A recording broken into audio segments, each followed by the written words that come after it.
Chairman Malir town ने मलिर के रिहायशियों को खुशखबरी सुनाते हुए कहा कि 1 से 4 ग्रेड तक की नौकरियों में मलिर के रिहायशियों को भी हिस्सा मिलेगा। चेयरमैन बिलावल भुट्टो की हिदायत पर शहरियों के मसाइल हल कर रहे हैं। मलिर में पानी के मसाइल हैं, उन्हें हल करने के लिए कुछ जगहों पर टरबाइन लगा रहे हैं। चेयरमैन बिलावल भुट्टो जरदारी साहब के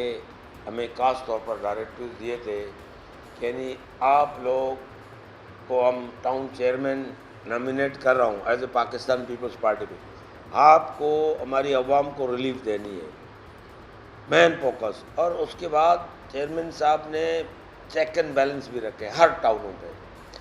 और कौन सा मेयारी काम हो रहा है, क्या काम हो रहा है, क्या चीज़ हो रहा है, यानी हर चीज़ की चेक एंड बैलेंस पे इंशाअल्लाह ताला जो चेयरमैन साहब ने हमारे ऊपर एतमाद किया है, हम उसके एतमाद को ठेस नहीं पहुँचाएँगे और मलिर की आवाम को इंशाअल्लाह ताला, और डेवलपमेंट हो, एजुकेशन हो, या जो है ना मतलब जो भी 1 से लेके 4 की जो नौकरियाँ जो आ रही हैं, अगर मतलब उसमें भी इंशाअल्लाह ताला मलिर की आवाम को